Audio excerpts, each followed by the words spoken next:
adventure and achievement as we go in search of history.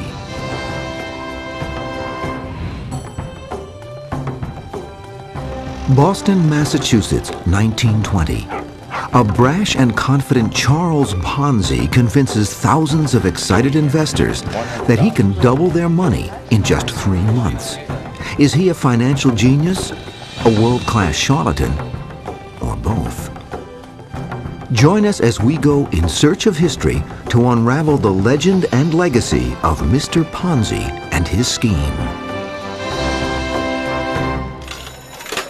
From lotteries to land deals to Las Vegas, people have always yearned for a way to obtain instant wealth. The beguiling notion of easy money often appeals to the darker side of human nature, when powerful thoughts of greed and avarice overwhelm those of reason and restraint. In Parma, Italy, in 1882, a boy was born who would grow up to leave his mark in the realm of get-rich-quick schemes, Charles Ponzi. Although accounts of his youth remain sketchy, it appeared that Ponzi always had his eye on money. One thing we do know is that from a very early age, Charles Ponzi was a very established thief. He stole petty things, church poor boxes, documents, anything he could get his hands on. And he wasn't very good at it because he always got caught. And as a matter of fact, after a time, his family, tired and endlessly bailing him out, decided they'd had enough of him. And very frankly, they just simply deported him. With $200 in his pocket, Ponzi sailed to the United States in 1903 aboard the SS Vancouver. Like many immigrants, he saw the United States as a beacon of shining light that could fulfill his dreams of wealth and fame. But first, Ponzi had some on-board business to transact. He presumed, because he had learned some card sharpening skills, that he could take his fortune of $200 and perhaps parlay it into a greater amount of money. Unfortunately, there were some substantially more experienced individuals on the board, and when he finally landed, he had about the equivalent of $2.50 US, which was not a lot to make a good start in New York City. Ponzi, armed with a winning smile and infectious confidence, quickly learned to read and speak English. He tried his hand at a variety of entry-level jobs. He went to work as a dishwasher. He slept in the kitchen, apparently, at the restaurant where he worked. He bought a suit and became a waiter in the restaurant. Was doing very well. Ponzi's climb up the ladder of success was brief. He was fired within a very short space of time because he was being accused on an ongoing basis of shortchanging the customers and of falsifying bills, so that they had to let him go. Despite his early difficulties in the United States, Ponzi remained convinced he would one day amass a great fortune. In 1907, Ponzi moved to Montreal, Canada, landing a job at the tiny Zorosi Bank. The banking laws in Canada apparently were not terribly tight in those days, and if you had some money, you could open a bank. And because Ponzi was pretty good with numbers, he was hired to work as an assistant teller. The first thing that he found out by going through the books is that the bank had made some very bad real estate loans and was in great trouble.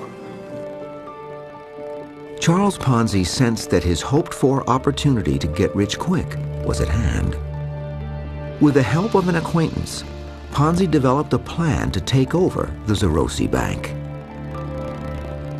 Meanwhile, Ponzi was secretly depleting the account of an elderly bank customer by imitating her signature and cashing checks in her name. And the bank auditors were called in, and within a day they had figured out all that has gone on in that account, and Charles Ponzi was arrested. And then he was sent to jail for forgery, and he served 3 years in a Canadian prison. Not wanting his family in Italy to learn the real story, The enterprising Ponzi wrote to his beloved mother that he had taken a job as special assistant to the prison warden for 3 years.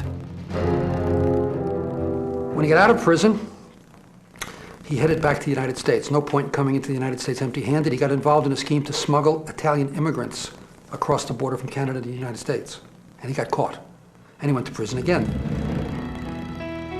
Charles Ponzi served a 2-year term at a U.S. penitentiary in Georgia, his visions of wealth and fame seemingly far beyond his grasp.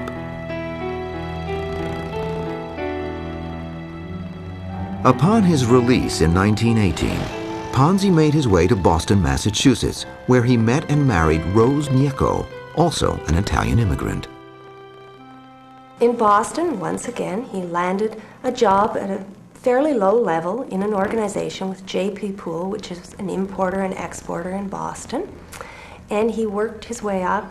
And really, who knows what might have happened if all of a sudden he hadn't had a correspondence with one particular Spaniard, and in the course of that correspondence he discovered what his so-called grand scheme would be. It was a simple 1-cent item that Ponzi saw as a $1 million miracle: the postal reply coupon.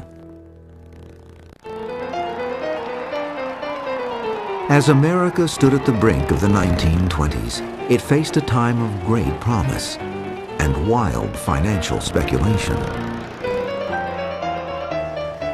Although prohibition had literally dampened spirits, the business world was booming, and there were untold riches waiting for those willing to take the risks. 1919, the United States felt full of itself. We had won the Great War. We had saved European civilization.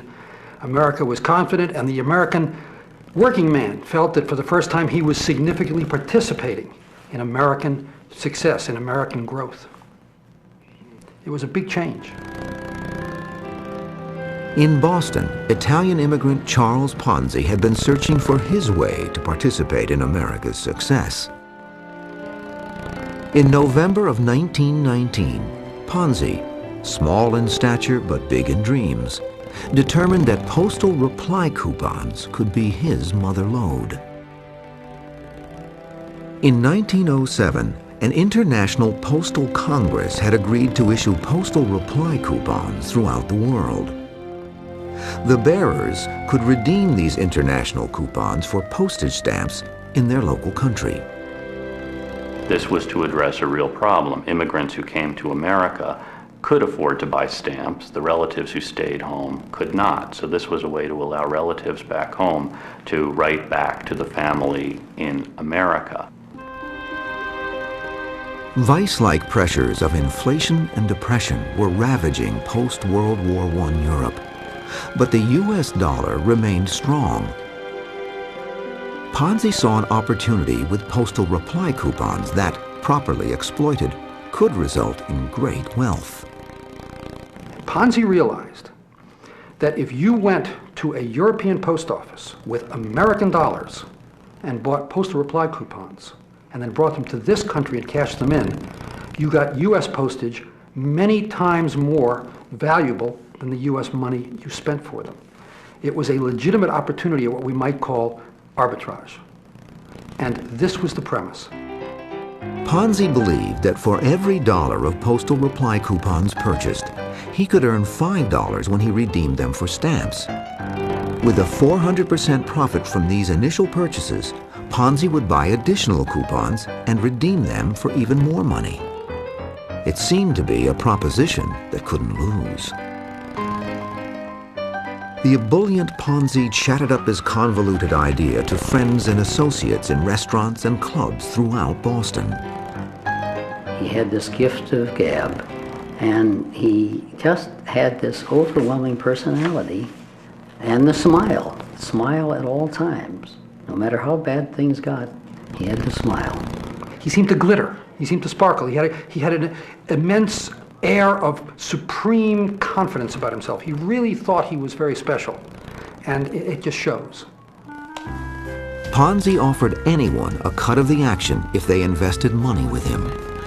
He promised investors a 50% return on their money in 45 days, or he would double their money in just 3 months. Ponzi assured them he was making a 400% profit on the purchase and redemption of postal reply coupons, so he could easily afford to pay out a phenomenal rate of return.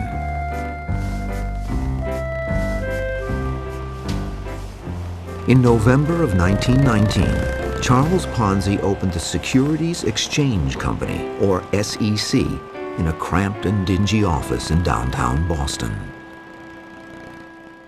One of the people Ponzi became closely involved with was a furniture dealer named Daniels. When he opened his office, he had to have some furniture. Daniels gave him the furniture free of charge because Ponzi had no money to pay for it. A few risk-takers took a gamble on Ponzi's deal.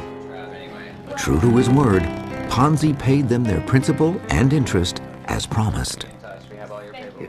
I convince you somehow to give me $100, telling you that in a short period of time I'll give you back $200. And when the time comes I do give you $200, you're going to do 2 things. First of all, you're going to tell everybody you know about it. And secondly, you're going to give me back the $200. That's exactly what his investors did. Although word of this amazing offer spread quickly, Ponzi engaged sales agents, including his uncle who also invested, and paid them a 10% commission for every investor dollar they brought to the SEC. Ponzi himself would deal with the complexities of buying and selling postal reply coupons. All his investors had to do was hand over their money, and in exchange they would receive a note promising them a return of principal plus interest in 45 or 90 days. Ponzi couldn't print them quickly enough. By February of 1920, Ponzi's SEC had received $5,000. Ponzi happily accepted money from all comers, including $800 from his wife, Rose. By March, more than 100 people had invested almost $30,000. But Ponzi owed these investors more than $45,000 in principal and interest. Fortunately for Ponzi, when the notes came due, most depositors kept their money invested to accrue even more interest. At first, Ponzi's clients were mostly Italian immigrants, but as the good word spread, many others rapidly joined the growing crowds. There were policemen, there were priests, there were various working people in Boston who thronged his offices to give him money. Mothers coming in with their children, older women who were mortgaging their homes to invest with Ponzi. And then it spread throughout New England with agents operating all across New England and even in New Jersey. The smooth and self-assured Ponzi had a ready answer for every doubt or question. The effervescent Italian was able to convince even the most skeptical investors with his snappy patter.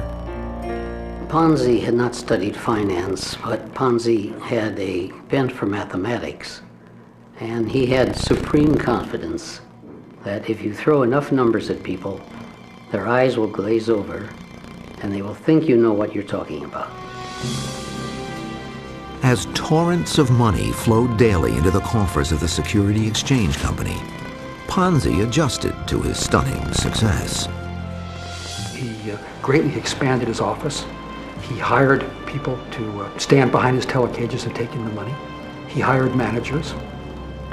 The money began flowing in at such a massive rate that he also hired Boston policemen to stand outside his business for $100. And every few minutes, one of the policemen would carry a satchel full of cash to the bank. By May of 1920, more than 1,000 investors had bought $422,000 worth of SEC notes. With this cash in hand, Ponzi launched his next scheme. What he did was that he began depositing these huge sums of money that were coming in one particular bank in Boston, Hanover Trust. And his thinking was very simple. When I get enough of my own money deposited in that bank so that I am by far the majority depositor, I'll simply inform them that either they make me the head of the bank, or I'll withdraw my deposits and the bank will collapse. Through these clever manipulations, Charles Ponzi received a controlling interest in the $5 million Hanover Trust Bank for less than $200,000. It was an astounding accomplishment for an ex-con who had been virtually penniless just 6 months earlier. Ponzi's young company had taken in $3 million by July, but owed investors $4.5 million. Charles Ponzi was succeeding beyond even his own wild dreams. But he stood at the top of a very dangerous pyramid. Every dollar made him richer and put him deeper into debt. And always he had this confidence that if he got enough money in the bank, he could buy the best lawyers, he could buy the best judges, and maybe he could use that money to invest in a real business that would get him out of the hole that the point of the pyramid was digging deeper and deeper every day. The sweltering Boston summer of 1920 was made even hotter thanks to Charles Ponzi and his grand financial wizardry. Immigrants joined their fellow Bostonians in ponying up millions of dollars to double their money within 3 months through Ponzi's postal reply coupon scheme. There are all kinds of anecdotes about the woman in Quincy who mortgaged her home for $8,000 to invest everything with Ponzi, and people who withdrew their money from banks to put everything with Ponzi. With income from his venture growing exponentially, Ponzi invested in the good life for himself. He bought a huge house outside of Boston, and he put in, at that time, we're talking 1920, he put in central heat and air conditioning, a heated swimming pool, that was unheard of. He spent $500,000 alone on the furnishings for the home, which is a lot of money nowadays, but back then that was a tremendous amount of money. Ponzi brought his mother Imelda over from Italy via first-class ocean liner, donated $100,000 to a local orphanage, and hired publicity agent William McMasters to help with the onslaught of notoriety.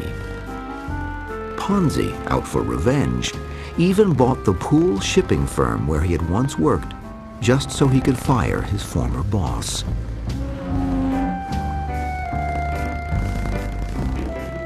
But with every dollar Ponzi took in, the mountain of debt he owed his fanatical investors kept growing. The crowds outside Ponzi's School Street office caused curious officials to check things out. So 3 police officers came to Ponzi to find out whether he was legitimate or not. And after talking to him for a few minutes, 2 of the policemen decided to invest with Ponzi. And then it was estimated at the end that about a quarter of Boston's policemen were investing with Ponzi. 6 months earlier, the diminutive Italian had been flat broke. Now, Charles Ponzi was basking in his newfound celebrity, swarmed by mobs of cheering fans wherever he went. In the Italian neighborhoods of Boston, he was a god. Ponzi was the image to them of everything they dreamed of. He had achieved this immense success. Not only that, they were all profiting immensely. Their money was being doubled. Somebody asked a member of the crowd about who was a very important person in America, and they answered Charles Ponzi. And he was there, and he said, well, what about Columbus? And they said, well, Columbus discovered America, but you're the man who invented money. And that was the way they felt about him. He was idolized. The first chink in Ponzi's financial armor arose when J.R. Daniels, the furniture dealer who had helped start Ponzi's business, came back into the picture. In the early summer of 1920, Daniels decided to sue Ponzi for $1.5 million because Daniels saw all of this money going into the Securities Exchange Company. He thought he was a partner. Ponzi owed him money, so he decided to sue. And this was part of the beginning of Ponzi's downfall, when Daniels' suit brought attention to the fact that Ponzi was in this small office on rented furniture. How come he says he has all of these millions of dollars floating around? Although Daniels' claim was more sour grapes than a legitimate beef, an article about the suit published in the Boston Post brought a swift reaction. There was a run on Ponzi's Securities Exchange Company as some investors clamored for their money. One way Ponzi stopped the runs was by simply giving the money back. He could say, I can give away $200,000 a day and it doesn't hurt me. And this then would stop the run, as people would say, look, he's giving the money back, and more people would line up to try to invest. Both the Commissioner of Banks and the Attorney General of Massachusetts had heard about Ponzi's company and sent some men to investigate. The Boston press also began to take an interest in the man people were calling a financial genius.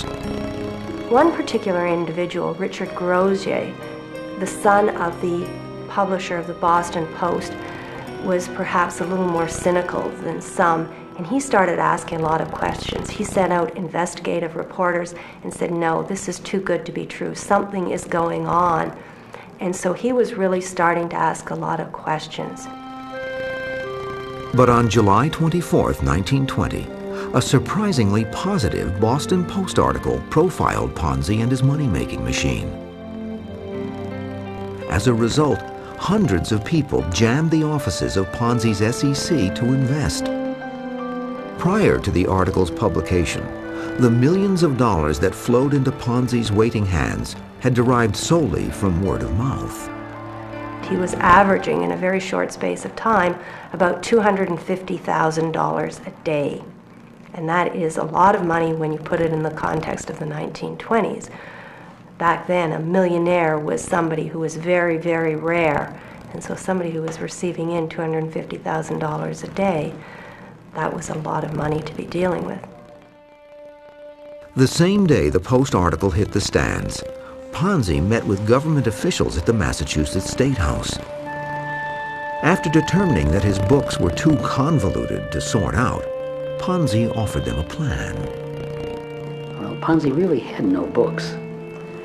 But he said, I will volunteer to stop taking in money while you're doing the audit. I will continue to pay out money because I am so rich I can afford to do this. But I won't take anything more if you think there's the slightest suspicious thing going on here. And they said, well, okay, that sounds all right to us. So they did not close him down immediately. In the meantime, Ponzi had been developing a new scheme that might free him from his looming predicament. He would convince his bankers to provide $10 million to purchase a fleet of merchant ships that were being sold by the U.S. government. Ponzi's plan was to transfer all of his company's assets and liabilities to the proposed steamship company, allowing his investors to trade in their investments for stock in the new company. Ponzi's plan failed to impress the bankers, and the scheme never materialized.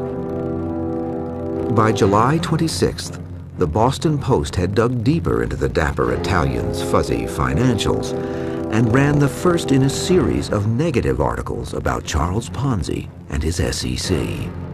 They contacted Clarence Barron. He was the Wall Street publisher that put out Barron's paper.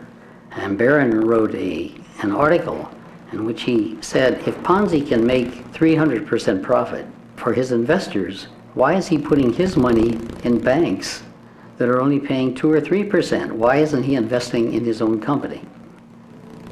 Then the next issue had Clarence Barron saying there's no possible way Ponzi's scheme could work. That in order for Ponzi to do this, there would have to be 160 million of these postal coupons circulating, and there are only about 27,000 in the world. The post office also reported that there had been no large purchases of postal reply coupons either in the United States or overseas.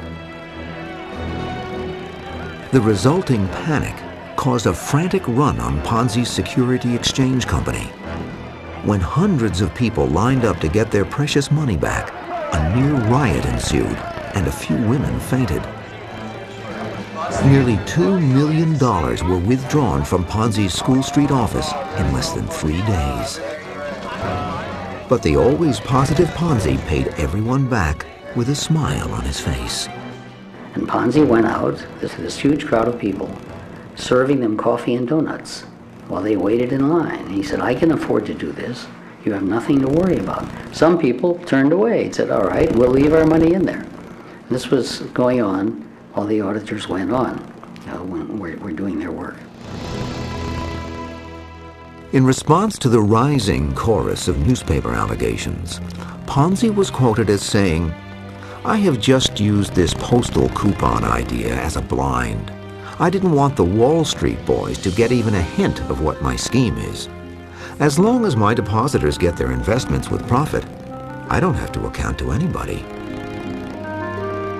Though Charles Ponzi maintained his exuberant demeanor, the noose seemed to be tightening. Ponzi's mother, interviewed by a local paper, said, sometimes I think it is all a dream, and I wake up and it will all be gone.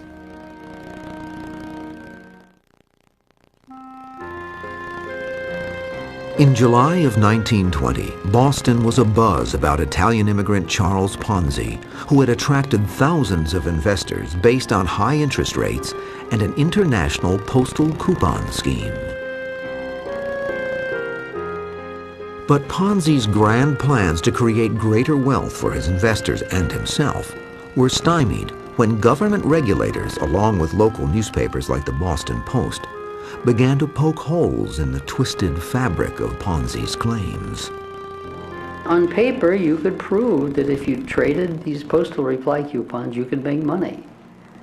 The only thing that you would have to factor into it would be that you would need to hire thousands of people to stand in line at post offices and buy the postal reply coupons.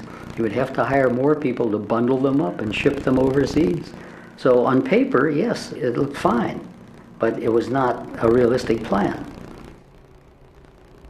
On the one hand, you can say he was a swindler and he knew all along he was taking people. On the other hand, perhaps he just was optimistic that if he was given a chance, he could find $8 million that he owed people. Hundreds of people were already racing to redeem their money when the Boston Post published an article by William McMasters, Ponzi's former publicity agent, entitled Ponzi Hopelessly Insolvent.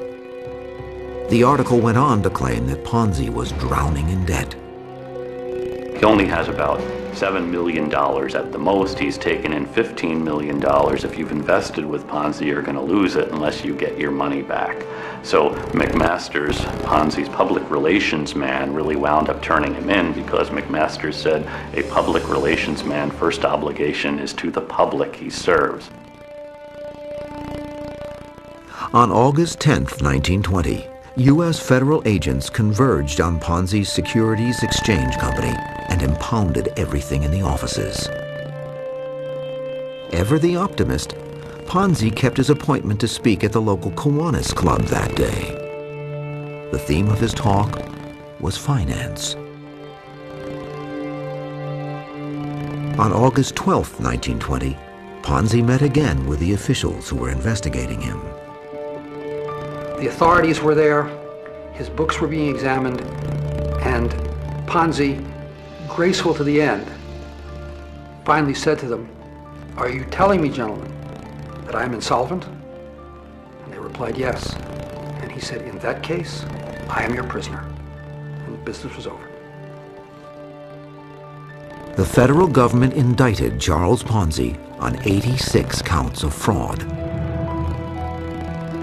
The authorities also shut down the Hanover Trust Bank, where Ponzi had a controlling interest. It was interesting when they went into the office to arrest him. The mob there virtually attacked the arresting agents. They were very upset. This was their hero. This man was inventing money for them. They all had visions of America providing them with their dream, which was to become wealthy. As it turned out, Ponzi never purchased any postal reply coupons. But nearly 17,000 investors had plunged more than $10 million into Ponzi's coffers within an 8-month period. At that time he owed $15 million, but that was in 1920 terms. $10 million in 1920 might be worth $250 million today. I mean, $250 million. There were heart-rending accounts of investors who stood to lose everything.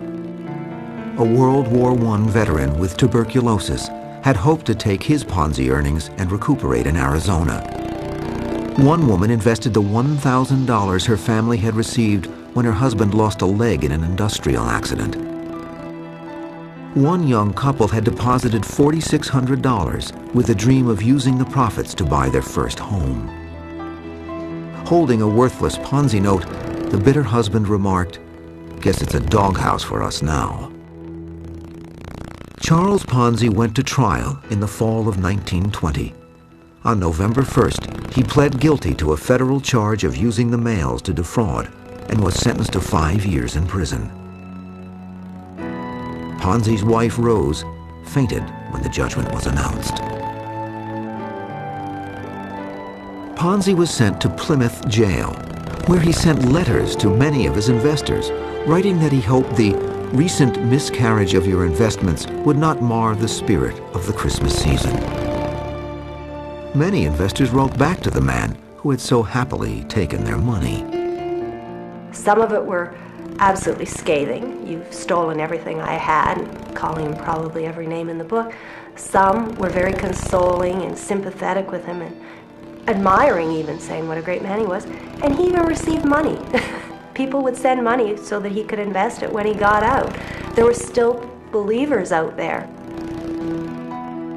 Ponzi served 3.5 years and was released in 1924 to face a Massachusetts state trial. Ponzi was convicted and sentenced to a 7 to 9 year term. While out on bail pending his appeal, Ponzi went to Florida to raise money for his legal battles. He brazenly created the Charpon Land Syndicate Company while he was there. Charpon, Charles Ponzi, and he sold land.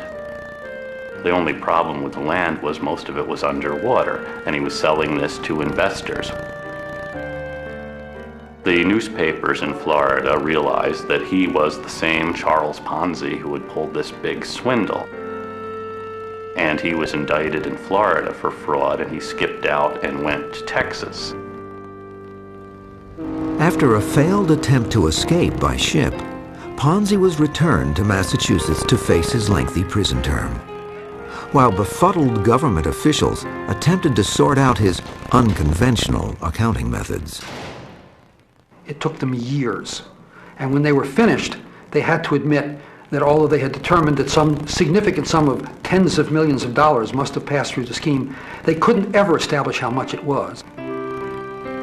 In 1931, a bankruptcy court determined that the insolvent Ponzi still owed his remaining investors more than $2 million. Many depositors received just pennies for every dollar they had so trustingly invested. Some wishful thinkers, believing that Ponzi would one day make them whole, held on to their SEC notes and received nothing. They were convinced that the whole thing was some kind of terrible mistake, and he would get out of prison and he would give them back their money. To this day, I'm sure someplace in Boston homes in an attic, there are old Ponzi certificates still waiting to be cashed in. They couldn't believe he wouldn't pay them. Ponzi walked out of prison for the last time in 1934. Crowds gathered around the once heralded financial genius, even though 14 years had passed since his scheme imploded. This mob was not a friendly mob. This mob was comprised of people that had lost their investment and still viewed him very much as a villain, someone who had ruined their lives and who had taken all their life savings. And in fact, in the crowd, there were a number of children, grown children of people who had invested with him. And these grown children were hostile towards Charles Ponzi because they felt that that had really decreased their opportunities in life as well. October 1934. America was in the midst of a debilitating national depression, created in part by reckless financial speculation and the collapse of the stock market.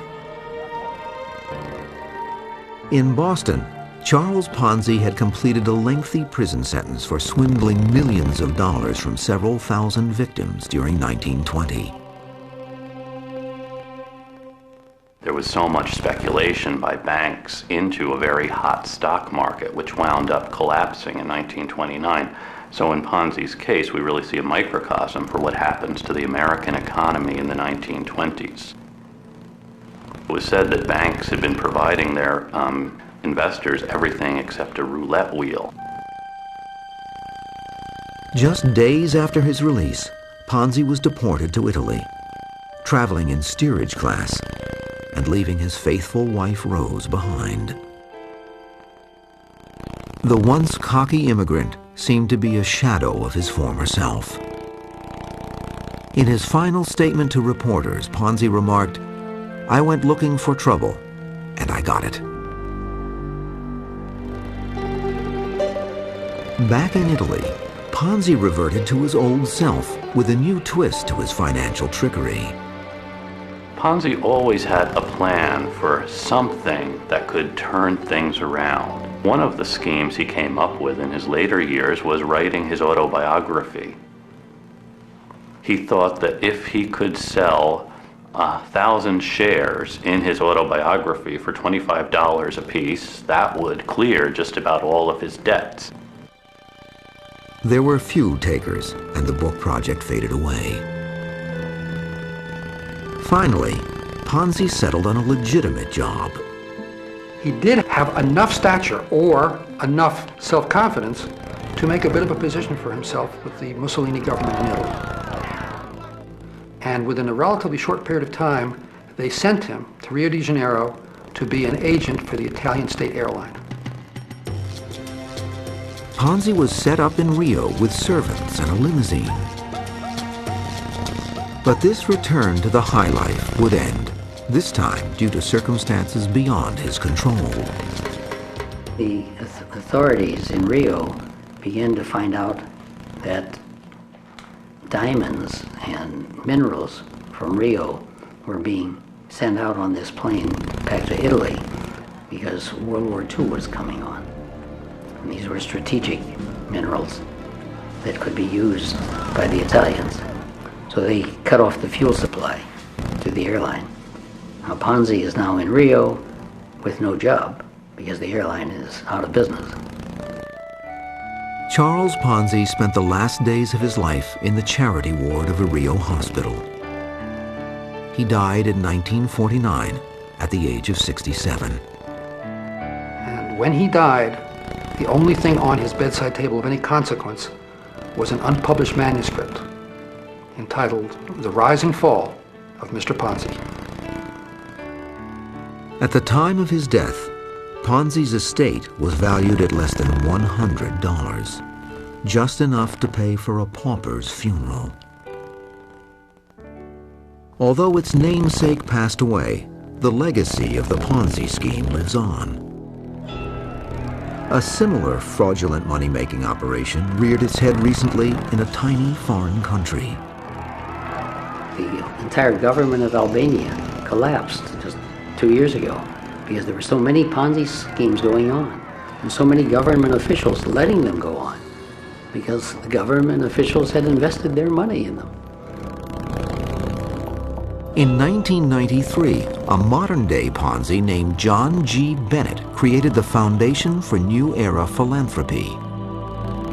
Bennett convinced numerous charities and nonprofit organizations to invest with his foundation, promising to double their money in 6 months with matching funds allegedly donated from a variety of wealthy benefactors. By the time Bennett's scam was uncovered, organizations including Harvard University, New York's Metropolitan Opera, and the Special Olympics lost more than $100 million. After Bennett was sentenced to 12 years in prison, he claimed that his desire to do God's work had made him delusional. Today, the internet is a fertile home to thousands of get-rich-quick plans and surefire money-making schemes. And just about every single day, some willing participants are swindled.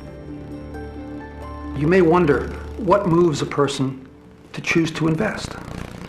And the first thought, of course, is, well, there must be greed. But what moves these investors is actually something else. And at the very basis of it, I think, amazingly, is a fear of looking foolish. If I invest and it isn't legitimate, I'll lose my money. But if I pass this by and it is legitimate, I'm going to look like a fool. The Ponzi scheme has achieved a certain infamy in the world of finance. Some believe its namesake would be proud of that dubious achievement. He would love it. Ponzi would think that his legendary stature today is exactly what he deserves.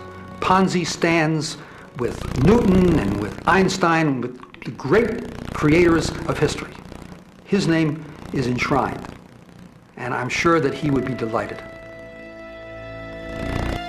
When dreams of instant wealth cast their spell over the human psyche, characters like Charles Ponzi will always be lurking nearby, ready to separate people from their money, whenever we go in search of history.